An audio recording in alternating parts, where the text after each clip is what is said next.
اللہ من الشیطان الرجیم بسم اللہ الرحمن الرحیم اللہم صلی علی سیدنا و مولانا محمد وعلی آل سیدنا و اصحاب سیدنا و مولانا محمد وبارک وسلم وصلو علیہ۔ پروگرام صراط مستقیم میں امتیاز احمد تارر حاضر خدمت ہے۔ ناظرین کرام، آج کے پروگرام میں حضرت موسی علیہ السلام کا حضرت خضر علیہ السلام کے ساتھ مکالمہ اور سامری کا آنا، فرعون کے دربار میں اور موسی علیہ السلام کا عصا کے ذریعے سانپ پیش کرنا، ان تمام امور پر گفتگو ہوگی۔ میرے ساتھ اسٹوڈیو موجود ہیں ممتاز مذہبی سکالر جناب مفتی محمد مسعود صاحب، ان کے ساتھ تشریف فرما ہے ممتاز عالم دین جناب مفتی محمد ریاض جمیل صاحب۔ مولا آپ کا بہت شکریہ تشریف لانے کا۔ فرمائیے گا کہ اللہ پاک و تعالیٰ نے بنی اسرائیل کی قوم کو جب ایک دفعہ یہ کہہ دیا کہ آپ گائے کو ذبح کر دیں، اب پھر بار بار اس گائے کے اندر یہ نقطے نکالنا کہ وہ گائے کیسی ہو، اس کا رنگ کیسا ہو، اس کا وزن کتنا ہو، اس کے بارے میں کیا معلومات تھیں، کیا صورتحال تھی؟ جی مولانا۔ بسم اللہ الرحمن الرحیم۔ قتل ایک سبب بنا اس سارے معاملے کا۔ حضرت موسیٰ علیہ السلام کی قوم نے آپ سے سوالات پوچھنے شروع کر دی کہ وہ گائے کیسی ہونی چاہیے۔ آپ نے فرمایا کہ اس کا رنگ صفراء، ایسا رنگ ہو کہ جو گہرا زرد رنگ ہو۔ فرمایا تسر الناظرین، کہ جب اس کو کوئی شخص دیکھے تو اس کو وہ بھلی محسوس ہو، اس کی نظر کو وہ خوبصورت لگے، اس کی جو شخص بھی اس کو دیکھے اس کی طبیعت اس کی طرف مائل ہو۔ پھر انہوں نے سوال کیا کہ اس کی اور نشانیاں کیسی ہونی چاہیے، تو انہوں نے آپ علیہ السلام نے فرمایا کہ اس پر کسی شخص نے کبھی سواری نہ کی ہو۔ اس طرح وہ لوگ کثیر سوالات کرتے رہے تو اس کثرت سوال کو آقا علیہ السلام نے اس کی مذمت فرمائی احادیث طیبات میں۔ ایسے کئی معاملات ہوئے کہ آقا علیہ السلام سے کسی چیز کی تفصیلات کے بارے میں سوالات کیے گئے تو آقا علیہ السلام نے فرمایا کثرت سوال سے بچا کرو۔ اس کی وجہ کیا ہے کہ تم میں سے پہلی کئی امتیں ایسی ہیں جو کثرت سوال کے سبب ہلاک کر دی گئیں۔ جب کوئی بڑا گفتگو کر رہا ہو تو گفتگو کو سنیں، خاموشی کے ساتھ سنیں، اس کا سوال سنیں، اس کا جواب سنیں، اور پھر اس کے بعد آگے سے وہ گفتگو کرنی چاہیے نا۔ بالکل، یہ گفتگو کے آداب میں سے ہے۔ یہ بالکل آقا علیہ السلام نے یہ گفتگو کے آداب میں سے ارشاد فرمایا کہ جب بھی کوئی گفتگو کر رہا ہو، پہلا تو یہ کہ اس کی گفتگو کو کاٹا نہ جائے، بے شک۔ پھر اس کے بعد اس سے زیادہ سوالات نہ کیے جائیں تاکہ وہ خود اس کی تفصیل نہ بیان کر دے، اور چہ جائے کہ علماء ہوں، فقہا ہوں، اساتذہ کرام ہوں، والدین ہوں، تو جب تک انسان کو یہ اطمینان نہ ہو جائے کہ اب اس کے آگے یہ گفتگو نہیں کریں گے تو تب تک ان سے سوال نہ کیا جائے۔ دوسری بات یہ بھی کہ گفتگو کو سنجیدگی سے سنا جائے، توجہ ہو کر۔ بے شک بالکل، یہ گفتگو کے آداب میں سے ہے کہ جب بھی کوئی شخص آپ سے گفتگو کرے آپ اس کو ہمتن گوش ہو کر سنیں۔ آقا علیہ السلام کے اصحاب ہیں، ان کی گفتگو سننے کا انداز خود امام بخاری رحمۃ اللہ نے صحیح بخاری میں بیان کیا کہ آقا علیہ السلام کے اصحاب، آپ کے وہ جانثار، آپ کے وہ غلام، آپ کے وہ متبعین، آپ کو وہ چاہنے والے، آپ کے جانثار، آپ کی مجلس سے تربیت یافتہ لوگ جب آپ کی مجلس طیبہ میں بیٹھتے ہیں تو ان کے بیٹھنے کا طریقہ کار یہ ہوتا ہے کہ وہ بالکل حرکت نہیں ہوتی ان کی طبیعتوں میں، ان کے اجسام حرکت نہیں کرتے، وہ اپنے لباس کے ساتھ، زمین کے ساتھ، اپنے بالوں کے ساتھ، اپنے لباس کے ساتھ کسی بھی طرح کی کوئی حرکت نہیں کرتے۔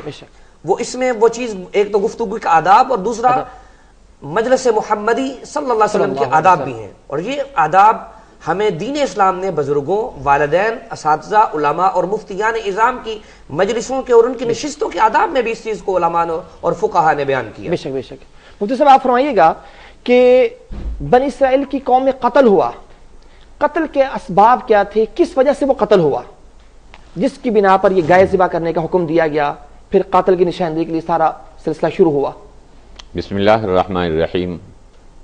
بنی اسرائیل میں جو قتل ہوا اور اس کے بدلے میں انہیں پھر گائے کے ذبح کرنے کا جو حکم دیا گیا، اس کا ایک مخصوص پس منظر ہے۔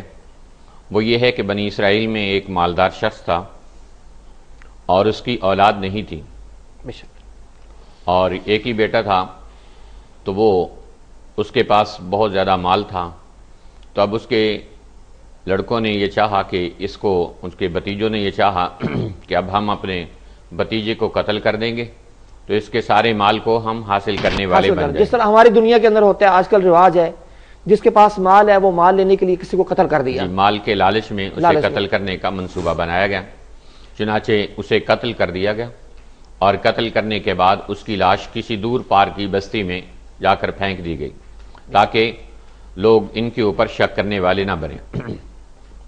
اور دوسرا واقعہ یہ بیان کیا جاتا ہے کہ ایک مالدار آدمی تھا، اس کی خوبصورت عورت تھی، بیٹی تھی، جب وہ مرا تو اس کے چونکہ وارثان کوئی نہیں تھے تو اس کی خوبصورت بیٹی کو انہوں نے حاصل کرنے کے لیے اس اپنے چچا کو قتل کر دیا، اور تاکہ بچی بھی حاصل کر لیں اور مال بھی حاصل کرنے والے بنے، یعنی مال اور زر اور زن دونوں کے لالچ میں آ کر یہ قتل کیا گیا، اور قاتل کو کسی دوسری بستی میں جا کر ڈال دیا گیا تاکہ ان کے اوپر قتل کا شبہ نہ آئے اور وہاں چلا جائے۔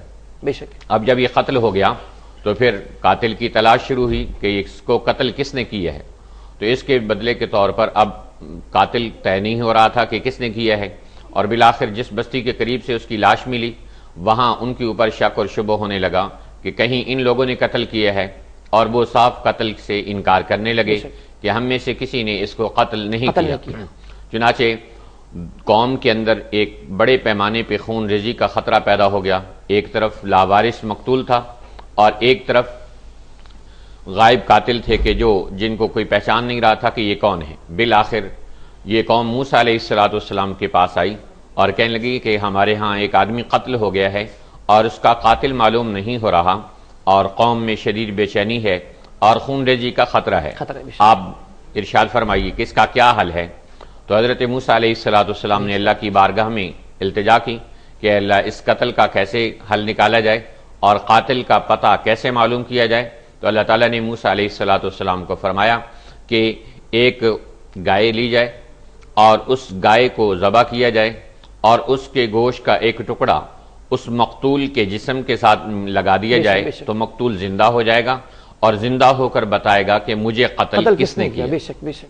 تو یہ ہے اس کا پس منظر کہ اس واقعے کے ساتھ کہ موسیٰ علیہ السلام کی قوم نے جاننا چاہا کہ یہ نامعلوم قاتل کون ہے، چنانچہ قوم نے موسیٰ علیہ السلام کے کہنے پر وہ گائے ذبح کی، اور اس گائے کے اندر یہ تھا کہ پھر بار بار سوالات، وہ گائے اس رنگت کی ہو، اتنی موٹی ہو، پھر اس کے اتنا زیادہ پیسہ دیا گیا، اس کی وجہ کیا تھی؟ وہ جی قرآن کریم اللہ بتاتا ہے تعالیٰ وحی کے ذریعے موسیٰ علیہ السلام کو ویسے ہی بتا سکتے تھے، تو اس کی وجہ کیا تھی؟ اس کی وجہ علماء کرام فرماتے ہیں اس کی 3 وجہ تھی۔ نمبر 1 یہ ہے کہ اللہ رب العزت اپنی حکمت اور بصیرت کے ساتھ یہ بتانا چاہتا تھا کہ یہ ان کے اندر بنی اسرائیل کے اندر گائے کا تقدس بیٹھ چکا تھا، اور جیسے ہمارے ہاں ہندوستان میں گائے کو معبود کا درجہ حاصل ہو چکا ہے، ایسے ہی ان لوگوں کے ہاں بھی جو اس سے پہلے سامری نے ایک بچڑا بنایا تھا، اس بچڑے کی وجہ سے اس کی قوم کے اندر اگرچہ موسیٰ علیہ السلام کی تبلیغ کی برکت سے اور آپ کی سختی کی برکت سے بنی اسرائیل وہ ان کے اندر جو گوسالہ پرستی کے جذبات پیدا ہوئے تھے وہ ٹھنڈے پڑ گئے، لیکن اندر سے وہ ختم نہیں ہوئے تھے، اور بنی اسرائیل کے اندر ہی اندر دلوں میں ایک گائے کی عظمت اور بچڑے کی تقدیس موجود تھی۔ چنانچہ اللہ تعالیٰ نے قاتل کو براہ راست موسیٰ علیہ السلام کو بتانے کی بجائے اس گائے کو ذبح کروایا گیا تاکہ جب یہ قوم اپنے ہاتھوں سے گائے کو ذبح کرے گی تو پھر ان کے اندر سے بچڑے کی اور گائے کی جو تقدیس بیٹھی ہوئی ہے اور اس کے معبود ہونے کا جو تصور ان کے دماغوں میں بیٹھ رہا ہے وہ ختم ہو جائے گا۔ چنانچہ یہی ہوا کہ جب انہیں گائے کو ذبح کرنے کا کہا گیا تو قرآن کریم کے الفاظ کے مطابق فَذَبَحُوهَا وَمَا كَادُوا يَفْعَلُونَ کہ ذبح تو انہوں نے کر دیا مجبور ہو کر، لیکن وہ کرنے کے لیے ذہنی طور پر تیار نہیں تھے، اور تیار نہ ہونے کی وجہ یہ ہے کہ وہ گائے کا تقدس ان کے ذہن میں موجود تھا اور اس کی الوہیت اور معبودیت کا تصور تھا، اس لیے اپنے معبود کو اپنے ہی ہاتھوں کیسے ذبح کریں، تو ذہنی طور پر وہ تیار نہیں تھے۔ لیکن اللہ تعالیٰ نے اپنی حکمت اور بصیرت کے ساتھ جب چاروں طرف سے ان کے ہر سوال کا جواب دے کر انہیں مجبور کر دیا تو پھر انہیں گائے ذبح کرنی پڑ گئی۔ تو ایک حکمت یہ تھی کہ اللہ رب العزت ان کے دلوں سے گائے کی تقدس اور عظمت کو نکالنا چاہتا تھا۔ اور دوسری حکمت یہ تھی کہ وہ گائے ایک یعنی غریب پروری اللہ کی طرف سے اپنے بندے پر احسان تھا کہ ایک غریب آدمی کے پاس وہ گائے تھی، جس قسم کی گائے بنی اسرائیل کو چاہیے تھی، اور ان کی شرائط کی وجہ سے وہ معاملات سخت ہوتے چلے گئے، ان کے سوالات کی وجہ سے گائے کی صفات سخت ہوتی چلی گئی، تو تلاش کرنے کے باوجود وہ گائے جا کر کسی ایک یتیم بچے کے پاس ملی، اور اس کا باپ فوت ہو چکا تھا۔ بعض روایات میں والدہ صاحبہ اس کی موجود تھی۔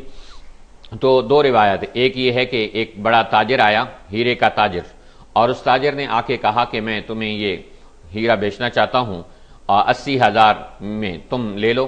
اس نے کہا جی میرے والد صاحب آرام کر رہے ہیں اور میں 80,000 درہم میں یا کسی بھی قیمت پر ان کو جگا کر یہ گائے آپ سے ہیرا نہیں خرید سکتا۔ انہوں نے کہا آپ اپنے والد صاحب کو جگا دو، میں آپ کو 1 لاکھ دے دوں گا، 1 لاکھ سے کم میں بھی بیچ دوں گا۔ تو اس نے کہا نہیں، میں اپنے والد کو بے آرام نہیں کر سکتا۔ تو بالآخر والد کو اکرام کرنے کی وجہ سے، والد کا اکرام کرنے کی وجہ سے اللہ رب العزت نے ان کو یہ اعزاز عطا فرمایا کہ وہ گائے جو بنی اسرائیل تلاش کرتے پھر رہے تھے، بنی اسرائیل کی قوم کے نبی والدین کا ایک احترام موجود تھا، لازمی طور پہ تھا۔ تو السلام بڑی جلالی طبیعت تھی ان کی، لیکن اس کے باوجود قوم کے ساتھ نرم تھے۔ کیوں مجھ سے فرمائیے گا اس کی وجوہات کیا تھی؟ وجوہات جیسے کہ پہلے عرض کیا کہ ایک نبی ہونے کے ساتھ ساتھ قوم کے ساتھ رحیم اور شفیق بھی ہوتا ہے، کیونکہ اسے قوم کی تربیت کرنی ہوتی ہے، اور تربیت کرنے کے لیے ضروری ہے کہ سختی کے موقع پہ سختی روا رکھی جائے اور نرمی کے موقع پر نرمی روا رکھی جائے۔ جیسے قرآن پاک میں ارشاد فرمایا گیا ہے سرکار دو عالم صلی اللہ علیہ وسلم کے بارے میں کہ لو کنت فظا غلیظ القلب لانفضوا من حولک فاعف عنہم، کہ اگر صرف سختی ہی سختی ہو تو لوگ انسان سے دور ہو جاتے ہیں، لہذا فرمایا گیا کہ ان کی غلطیوں کو آپ معاف کرنے والے بنیں اور ان کو مشاورت میں لینے والے بنیں، ان کو مشورے میں شریک کرنے والے بنیں، واستغفر لہم، اور ان کی غلطیوں پر اللہ سے بھی استغفار کرنے والے بنیں۔ تو یہی اللہ تعالیٰ کی تعلیمات موسیٰ علیہ السلام کے لیے بھی تھی کہ بار بار کی قوم کی ہٹ دھرمی، ضد اور بے جا سوالات کے بدلے میں موسیٰ علیہ السلام عظیم الشان صبر و تحمل اور نرمی کا مظاہرہ کرتے رہے، چنانچہ اسی کی وجہ سے بنی اسرائیل کی ایک بہت بڑی تعداد خیر کے اوپر چلتی رہی، اور اگر موسیٰ علیہ السلام بالکل ہی سختی پر اتر آتے تو یہ بگڑی ہوئی قوم بالکل ہلاکت اور بربادی کے گڑھے میں جا گرتی۔ مفتی مسعود صاحب آپ فرمائیے گا، اور موسیٰ علیہ السلام اپنی قوم کے ساتھ نرمی کر رہے ہیں، جبکہ یہاں پہ ان کا ایک دشمن ہے فرعون، اس کے سامنے انہوں نے لاٹھی پھینکی، جادوگر آ چکے ہیں، وہ جادوگر جب سامنے آئے تب بھی آپ نرمی کر رہے ہیں ان کے ساتھ، کوئی سختی نہیں کی آپ نے، حالانکہ آپ کے پاس طاقت تھی اللہ کی طرف سے دی ہوئی، سب کچھ تھا، اس کی وجہ کیا تھی؟ اللہ رب العزت نے جب حضرت سیدنا موسیٰ علیہ السلام کو یہ حکم ارشاد فرمایا کہ آپ جا کر فرعون سے بات کریں، اس کو سمجھائیں، تو ساتھ ہی فرمایا فَقُولَا لَهُ قَوْلًا لَيِّنًا لَعَلَّهُ يَتَذَكَّرُ أَوْ يَخْشَىٰ، اس سے نرمی سے بات کریں، نرمی سے بات کیجیے گا، شاید کہ وہ آپ کی گفتگو سے نصیحت پکڑ لے۔ اللہ اکبر، دشمن سے بھی کہا نرمی سے بات کریں، اولاً اس سے نرمی سے بات کریں تاکہ وہ آپ سے نصیحت پکڑے، یا وہ پھر معجزہ دیا کہ وہ عصا کا معجزہ دیا، اور فرمایا اگر وہ نصیحت آپ کی نرمی سے نہیں پکڑتا، وہ سیدھے طرح سے راہ راست پر نہیں آتا، پھر اس کو معجزات براہین کے ساتھ اس کو اس راہ راست پر لے آئے۔ حضرت موسیٰ علیہ السلام جب اس کے پاس پہنچے، آپ نے ان کو فرعون کو اللہ کی دعوت دی، دعوت اللہ دی، دعوت توحید دی، اور فرمایا کہ تم خود کو معبود کہنا چھوڑ دو، اللہ کی عبادت اور فرما برداری کے راستے پر آؤ، اللہ نے تمہیں ہر چیز کی فراوانی دی ہے، اتنی بڑی تمہاری حکومت ہے، اتنا بڑا تمہارے پاس عہدہ ہے، مخلوق تمہارے تابع ہے، تمہارے حکم کے تابع ہے، فوج تمہیں دے دی گئی، سب کچھ تمہیں دیا ہے، تو پھر اتنی بڑی نادانی اور غفلت نہ کرو، اللہ کی فرامانی کی اس پر عمل پیرا ہو جاؤ۔ تو پھر جب وہ اس نے آپ کے ساتھ آگے سے جب اس نے اس کا جواب دیا اور اس کا لہجہ سخت ہوا، تو پھر آپ نے اس کو دکھایا کہ رب ذوالجلال کا میں نبی ہوں اور مجھے یہ براہین اور معجزات دیے گئے ہیں۔ آپ نے اپنی بغل سے ہاتھ نکالا، جس کو قرآن مجید نے بھی بیان کیا، تو وہ چراغ کی طرح روشن ہو گیا۔ آپ نے اپنے عصا کو پھینکا تو وہ اژدہا بن گیا۔ اس سے پہلے بھی یہ واقعہ گزر چکا تھا، پہلے وہ پریکٹیکلی حضرت موسیٰ علیہ السلام کو سارا دکھایا گیا تھا۔ بہرحال جب فرعون نے جب یہ دیکھا تو اس نے، امام جلال الدین سیوطی رحمۃ اللہ علیہ تفسیر در منصور میں نقل کرتے ہیں کہ اس نے 900 جادوگروں کو اپنے سامنے بلایا، تاکہ وہ اس نے یہ سمجھانا کہ جیسے اس زمانے کا رواج تھا، کہانت، جادوگری، یہ فال لینا، یہ سب اس زمانے کی برائیوں میں سے تھا کہ جو عظیم برائیاں تھی اس زمانے کی۔ تو اس نے بھی یہی سمجھا کہ یہ شاید یہ جادوگر ہے جو اپنے جادو کا مظاہرہ کر رہا ہے، یہ فنکاری کر رہا ہے، تو اس نے 900 جادوگروں کو بلایا تاکہ وہ حضرت موسیٰ علیہ السلام کے ساتھ مقابلہ کریں اور ان کے جادو کو جو ناکام کر دیں، اور ان کو جب جادو ناکام ہو جائے گا تو یہ خود بخود ناکام ہو جائیں گے۔ تو جب اس نے 900 جادوگروں کو آپ کے مقابلے کے لیے تیار کیا، مقابلے کے لیے سامنے لایا، تو رب ذوالجلال نے قرآن مجید فرقان حمید میں ارشاد فرمایا، وحی کیا تھا موسیٰ علیہ السلام کی طرف، اے موسیٰ پریشان نہ ہو، آپ حق پر ہیں اور آپ کے پاس جادو نہیں ہے، بلکہ آپ کے پاس آپ کے رب کی جانب سے براہین ہیں، اور آپ کے رب کی جانب سے آپ کو معجزات دیے گئے ہیں، اور آپ کبھی بھی اس کے سامنے خائب اور خاسر نہیں ہوں گے، اور آپ کبھی بھی اس کے سامنے نامراد نہیں ہوں گے۔ اب اپنے رب پر بھروسہ رکھیں، اپنے رب پر توکل کریں۔ پھر ہوا یہ کہ جب اس کے جادوگر سارے آ گئے تو یہ بڑی خوبصورت علامہ ساوی رحمۃ اللہ نے ان قرآن مجید کی آیات پر بڑی پیاری گفتگو فرمائی۔ آپ فرماتے ہیں کہ جب جادوگر آ گئے تو انہیں حضرت موسیٰ علیہ السلام سے کہا کہ اے موسیٰ آپ پہلے اپنے عصا کو پھینکیں۔ وہ امام صاحبی لکھتے ہیں کہ انہوں نے بڑے بڑے وہ چھنتیر اٹھائے ہوئے تھے، بڑے بڑے رسے اپنے گلوں پر لٹکائے، اپنے وہ کندھوں پر رکھے ہوئے تھے کہ جب جس سے اپنے فن کا مظاہرہ کریں گے، چونکہ انہوں نے سن رکھا تھا کہ ان کے پاس ایک سانپ ہے تو انہوں نے بڑے بڑے چھنتیر، بڑے بڑے گارڈر، بڑی بڑی وہ چیزیں لے کر آئے کہ جس سے وہ اپنے فن کا مظاہرہ کریں گے، وہ 900 جادوگر۔ تو انہوں نے سب نے کہا کہ اے موسیٰ ایسا کریں کہ پہلے آپ پھینکیں۔ حضرت موسیٰ علیہ السلام نے فرمایا نہیں، حق جو ہوتا ہے وہ کبھی بھی پہل نہیں کرتا، لہذا پہل تمہیں ہی کرنی ہے۔ انہوں نے جب اپنی وہ جتنی بھی ان کے پاس جادو کی اشیاء تھیں، انہوں نے جب ان سب چیزوں کو پھینکا تو وہ ساری سانپ بن گئے۔ تو پھر حضرت موسیٰ علیہ السلام نے بھی وہ جو ان کو اللہ نے برہان دی تھی، رب ذوالجلال ان کو جو معجزہ دیا تھا، آپ نے اس کو بھی پھینکا۔ جب آپ نے اپنے عصا کو پھینکا تو قرآن نے کہا نا وَقُلْ جَاءَ الْحَقُّ وَزَهَقَ الْبَاطِلُ إِنَّ الْبَاطِلَ كَانَ زَهُوقًا۔ حق آتا ہے تو باطل مٹ جاتا ہے، اور باطل آتا ہی مٹنے کے لیے ہے۔ حضرت موسیٰ علیہ السلام نے جب اپنے عصا کو پھینکا تو وہ آپ کا جو عصا تھا، چونکہ ادھر تو معجزہ تھا، ادھر تو قوت عزدی تھی، اور ادھر جادوگری تھی، فنکاری تھی، شعبدے بازی تھی، ادھر ظلمت تھی، ادھر کفر تھا، ادھر نافرمانی تھی، ادھر اللہ کی فرما برداری تھی، ادھر نور تھا، ادھر معرفت تھی، اور رب ذوالجلال کی قوت ادھر تھی۔ جب آپ نے اپنے عصا کو پھینکا تو وہ بھی اژدہے کی صورت اختیار کر گیا اور اس نے سارے سانپوں کو نگل لیا۔ اللہ اکبر، سبحان اللہ۔ امام حضرت جناب رسالت امام جان کائنات علیہ السلام فرماتا جب حضرت موسیٰ علیہ السلام کو اژدہا دیا گیا نا، تو آپ نے جب وہ یہ معجزہ دیا گیا لاٹھی کے اژدہا بننے والا، آپ نے جب پھینکا نا اس کو، تو جب وہ چلا تو جو درخت اس کے نیچے آتا تھا اس کو وہ پیس کر سرما بنا دیتا، جو پتھر اس کے نیچے آتا تھا اس کو سرما بنا دیتا تھا۔ اور جب آپ کو معجزہ دیا گیا تو ایک پتھر کو اس نے نگل لیا، کھا لیا نا اس اژدہے نے۔ تو حضرت موسیٰ علیہ السلام فرماتا جب اس نے اس عصا نے جب اژدہا بنا، جب اس نے ایک پتھر کو کھایا تو اس کے پیٹ میں گھڑم کر کے گرنے کی مجھے آواز آئی۔ کہتے ہیں مجھ پر خوف طاری ہو گیا کہ یہ کیا بلا ہے۔ تو پھر اللہ رب العزت نے فرمایا لا تخف، خوف نہ کھائیں آپ۔ تو پھر فرماتے ہیں جب اس نے وہ حضرت موسیٰ علیہ السلام کے عصے نے جادوگروں کے سارے جادو کو نگل لیا، کھا لیا، تو وہ سارے جادوگر حضرت موسیٰ علیہ السلام کے قدموں میں گر پڑے۔ اللہ کہا ربی موسیٰ و ہارون، ہم موسیٰ اور ہارون کے رب پر ایمان لاتے ہیں۔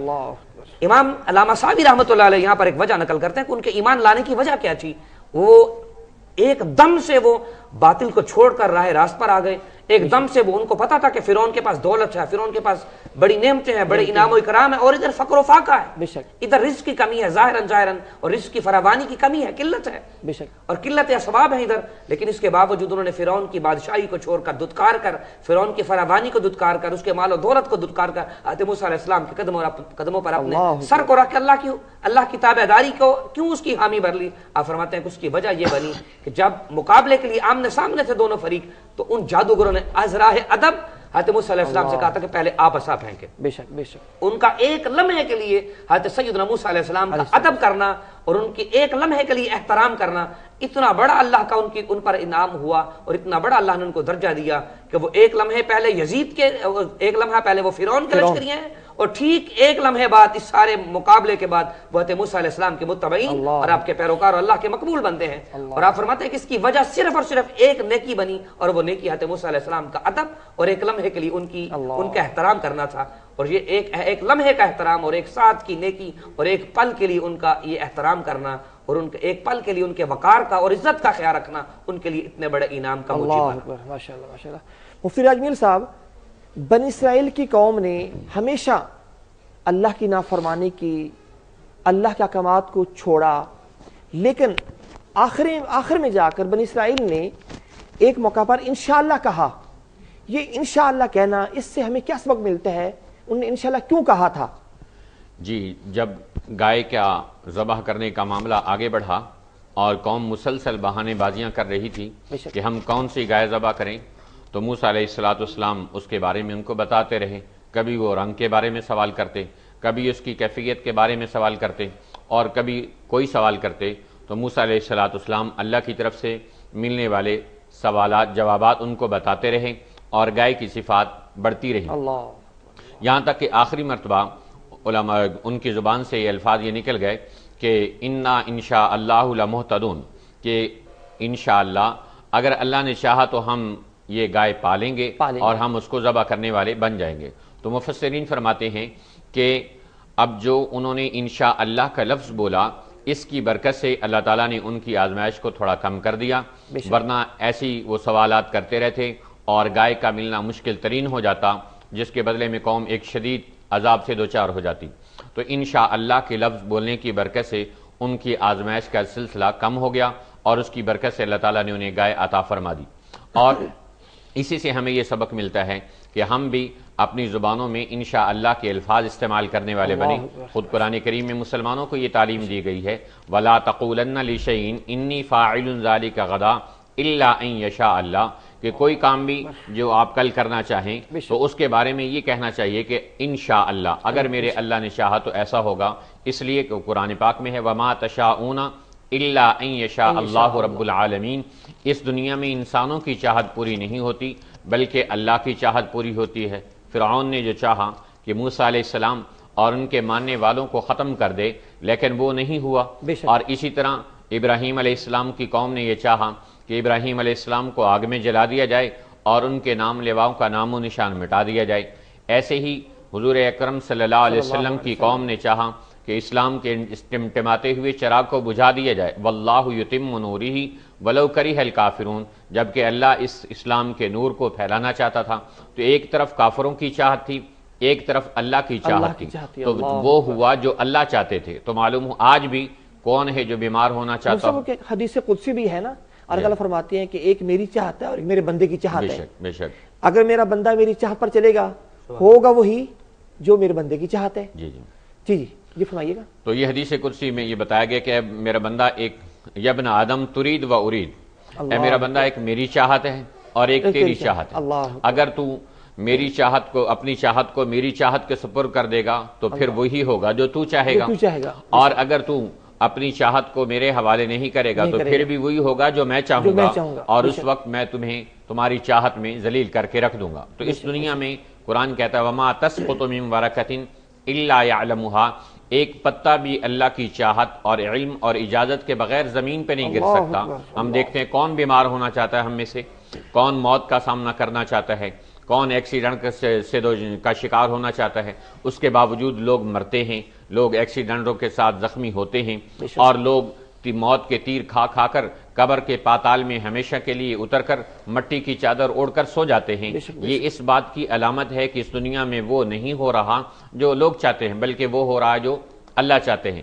اس لیے ہر جملے میں، ہر بات مستقبل کے حوالے سے خصوصاً جب بھی کوئی لفظ بولنا ہو تو قرآن کریم ہمیں یہ تعلیم دے رہا ہے کہ اس کے لیے لفظ انشاء اللہ بول لینا چاہیے کہ اگر ہمارے اللہ نے چاہا تو یہ کام اس طرح ہو جائے گا. مفتی مسعود صاحب، اور موسیٰ علیہ السلام اللہ کے کلیم ہیں، اللہ سے باتیں فرمانے والے ہیں، اللہ کے دوست ہیں، لیکن اس کے باوجود آپ کے دل میں یہ اشتیاق پیدا ہو رہا ہے یا الہ العالمین میں نے حضرت خضر سے ملنا ہے، ملاقات کرنی ہے، آپ کا جو نیک بندہ ہے. جب آپ اللہ سے ہم کلام ہو رہے ہیں تو اس کے باوجود آپ کے دل میں یہ اشتیاق کیوں پیدا ہو رہا ہے کہ میں نے حضرت خضر علیہ السلام سے جا کر ملاقات کرنی ہے، ان سے ملنا ہے؟ حضرت قاضی ثناء اللہ پانی پتی صاحب رحمۃ اللہ علیہ نے تفسیر مظہری میں متعدد طرق سے احادیث طیبات نقل کی ہیں. ان احادیث کو حضرت ابن عمر سے نقل کیا، بعد احادیث کو حضرت ابن عباس سے نقل کیا، اور بعد احادیث کو دیگر اسناد سے متعدد طرق سے ان کو نقل کیا، متعدد مورخین محدثین کے اعتبار سے. اور اس پر بڑی تفصیلاً بحث معالم التنزیل میں امام بغوی نے بھی اس پر بحث فرمائی. اب فرماتے ہیں کہ نبی علیہ السلام کی حدیث پاک ایک دن حضرت موسیٰ علیہ السلام اپنی قوم سے خطاب فرما رہے تھے، اپنی قوم سے واعظ فرما رہے تھے. بڑا فصیح و بلیغ آپ نے خطبہ ارشاد فرمایا اپنی قوم سے. جب آپ نے اپنی قوم سے بڑا فصیح و بلیغ خطبہ ارشاد فرمایا تو آپ کے دل میں یہ ایک خیال آیا کہ روئے زمین پر مجھ سے بڑا عالم کون ہے. اللہ، یہ دل میں خیال آیا ایک. تو رب ذوالجلال نے اس خیال کا جواب دیتے ہوئے ارشاد فرمایا کہ اللہ رب العزت فوق کل ذی علم علیم، ہر زمانے میں ہر علم والے اور ہر صاحب کمال سے بڑھ کر بھی کوئی صاحب کمال بھی ہوتا ہے، کوئی صاحب علم بھی ہوتا ہے۔ یہ اللہ رب العزت کا طریقہ اور ایک نظام کائنات ہے رب ذوالجلال کا، ایک اس کی عادت جاریہ ہے۔ تو حضرت موسیٰ علیہ السلام نے پھر حضرت خضر علیہ السلام سے ملاقات کا شوق ظاہر کیا۔ اب یہاں پر یہ بات بھی ہے کہ حضرت خضر علیہ السلام کا تعارف کیا ہے، وہ کیا ہیں، وہ اللہ کے نبی ہیں یا وہ اللہ کے ولی ہیں؟ اب یہاں پر پھر امام بغوی رحمۃ اللہ نے ایک سوال اٹھایا۔ یہاں سے معلوم یہ ہوتا ہے کہ انسان کو یہ نہیں کہنا چاہیے کہ مجھ سے بڑا کوئی نہیں علم والا، بے شک مطلب یہ اظہار نہیں کرنا چاہیے انسان کو۔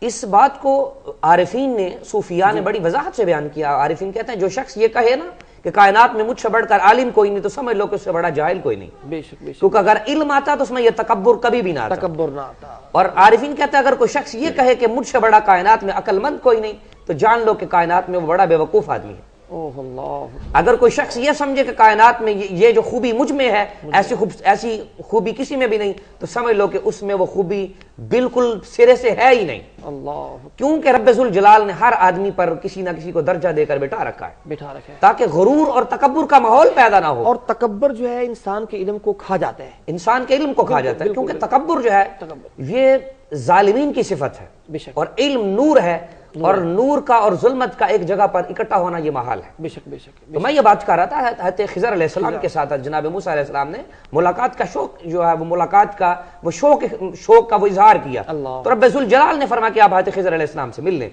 تو حضرت خضر علیہ السلام کون ہیں؟ آپ اللہ کے نبی ہیں یا اللہ کے بندے ہیں؟ تو جمہور محققین کی رائے یہ ہے کہ آپ اللہ کے نبی نہیں بلکہ اللہ کے بندے ہیں۔ پھر آپ کو ایسی حیات سے سرفراز کیا گیا کہ کائنات میں ایسی حیات کسی کو بھی نہیں دی گئی۔ یہاں پر میں ایک اور بات آپ کو ناظرین کے گوش گزار کرنا چاہوں گا کہ یہاں پر دو آراء ہیں محققین کی، کیونکہ اللہ رب العزت کا فرمان ہے کل نفس ذائقۃ الموت۔ کائنات میں یہ لفظ کل جو ہے یہ موجبہ کلیہ کا سورہ، یہ علماء کے لیے باتیں۔ بہرحال کائنات میں کوئی ایک ایسا فرد بھی نہیں کہ جس پر اللہ رب العزت موت کو طاری نہ فرمائے، بے شک۔